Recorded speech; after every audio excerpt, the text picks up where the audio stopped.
আচ্ছা, আপনার ক্ষেত্রে কি কখনো এমন হয়েছে আপনি যেতে পারতেন সবচেয়ে সহজ অথবা ছোট কোনো রাস্তা ধরে, কিন্তু আপনি গিয়েছেন তার চেয়ে বড় অথবা দূরের কোনো রাস্তা ধরে?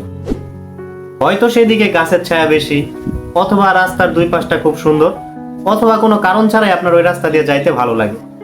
সবকিছুরই যে একটা কারণ থাকতে হবে তাও কিন্তু না। মানুষ এইটা করে, হরহামেশাই করে। যুক্তি দিয়ে সবচেয়ে সহজ যে সিদ্ধান্ত, সেইটার বাইরেও মানুষ ওই সিদ্ধান্তটাই নেয় যেটা তার নিতে ভাল লাগে। এটা হচ্ছে মানুষের ফ্রি উইল।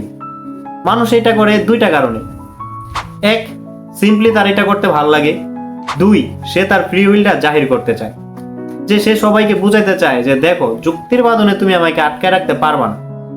যুক্তির বাইরেও আমি ওই সিদ্ধান্তটা নিতেই ভালোবাসি যেটা আমার ভালো লাগে।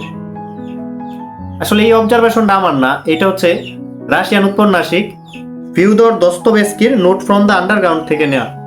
মানুষ দলে থাকুক অথবা একা থাকুক, মানুষকে কখনো প্রেডিক্ট করা যায় না। মানুষ মাত্রই হচ্ছে আনপ্রেডিক্টেবল।